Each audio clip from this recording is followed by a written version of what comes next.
대엽 시청자 누리플랜 주주 여러분들 반갑습니다. 누리플랜 관련돼서 여러분들이 알고 계셔야 되는 중요 이슈라던가 내용들 전달해 드리고 있는 대엽 담당 멘토 이진욱입니다. 자, 오늘 여러분들과 얘기해 볼 나눌 주제는 가장 기본이 되는 이 회사의 비즈니스 모델에 대한 부분 함께 얘기해 보도록 하겠습니다. 자, 우리가 투자를 할 때 기본적으로 뭐 테마, 이슈, 재료들을 많이 보곤 하는데요. 하지만 중장기적인 관점에 있어서 그리고 실질적으로 이 기업을 분석해서 투자하시는 분들이 생각보다 많지는 않습니다.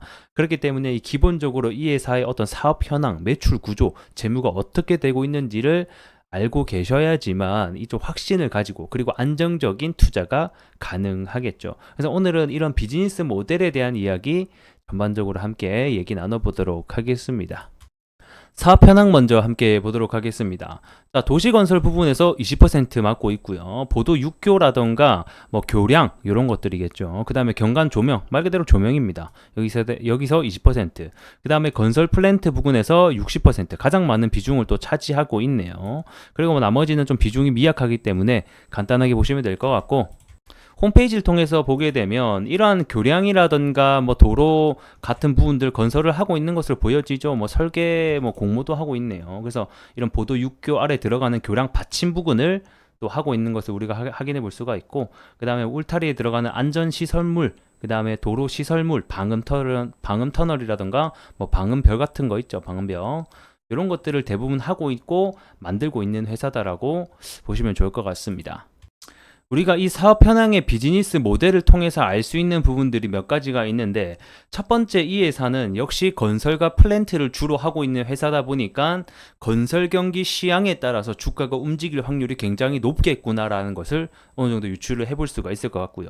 그 다음에 이런 교량 받침이라던가 보도 육교 이런 게 다 여러분들 정부 국책 사업 중에 하나거든요. 그러니까 즉 SOC 관련된 이슈, 그 다음에 SOC 예산이 얼마나 잡히는가, 발전을 해 나가냐 안 해 나가냐에 따라서 또 이 회사의 뭐 실적이라든가 주가가 연동될 수 있을 확률이 굉장히 높겠습니다. 그러면 결국에는 이 SOC 사업이라는 것 자체가 정부에서 정책에 의해서 발표되는 게 많거든요. 그래서 일본 이런 정부 정책과도 연관이 많이 되어 있는 종목이다라는 것을 우리가 알 수가 있겠죠.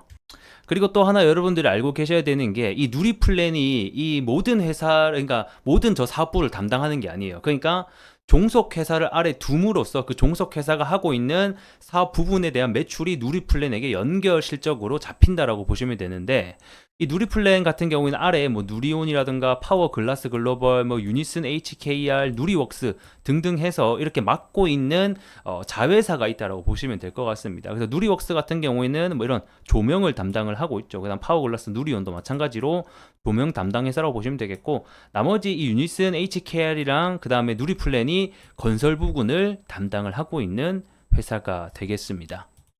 자, 그리고 마지막으로 재무 함께 보도록 하겠습니다. 우선은 당해서 연도 사업 23년도, 직전 22년도 기준입니다. 그래서 의사는 영업이익을 보게 되면 이번에 적자폭이 굉장히 많이 커졌어요. 기존에 22년도에는 약 60억 정도였는데 이번에는 240억으로 굉장히 많이 커진 폭을 우리가 볼 수가 있고, 매출액 같은 경우에는 조금 줄긴 했지만 많이 줄어든 모습은 아닙니다. 그래서 이번에 같은 경우에는 이 매출액 성장도 더뎠고, 그리고 영업이익은 아주 큰 적자폭을 나타냈다. 그래서 감소 요인, 이 변동 요인을 보게 되면 이 고금리 지속, 그리고 글로벌 경기 침체 영향에 따른 수요 감소로 매출액 감소, 영업이익 적자 이런 식으로 나오게 되고 있네요. 그래서 이게 무슨 말이냐면 다들 아실 거지만 결국 제가 앞전에도 말씀드렸다시피 건설 회사잖아요. 그러니까 건설 경기를 가장 많이 받는다라는 거예요. 근데 최근 건설 경기가 여러분들 어떻습니까? 이 고금리로 인해서 현재 부동산 시장도 죽었고요. 그리고 이러한 또 건설 자재 급등으로 인해서 마진율도 많이 줄어든 상태라고 볼 수가 있겠습니다. 아무래도 이런 교량을 짓거나 뭐 건물을 지어 올릴 때 내가 가진 돈만으로 가져오는 게 아니고, 흔히 뭐 우리가 얘기하는 PF 대출이라던가 결국 얘네들도 대출을 받아서 이 건물을 지어 올리는데, 이 고금리가 계속된다라는 것은 이자 비용이 증가한다라는 의미고, 이는 곧 수익성이 굉장히 낮게 측정이 된다. 그리고 최근에 여러분들이 건설 자재 급등 이슈, 건설 이 자재 급등에 따라서 이 공사 중단 이슈도 계속해서 나오고 있는 상태거든요. 그러다 보니까 이 자재 값이 올라간다라는 것은 결국에는 마진율이 더 줄어들게 되는 상황이 발생할 수 있다. 이에 따라서 영업이익 적자 폭이 현재는 더 커지고 있다라고 보시면 좋을 것 같습니다.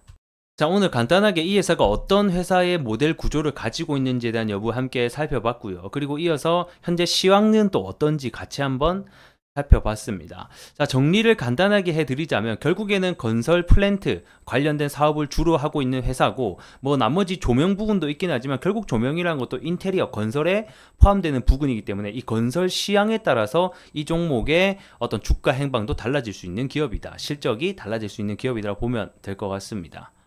자, 오늘 영상은 여기서 마무리 해보도록 하겠고요. 저는 또 다음 시간에 더 퀄리티 높은 내용으로 여러분들에게 찾아뵙도록 하겠습니다. 고맙습니다.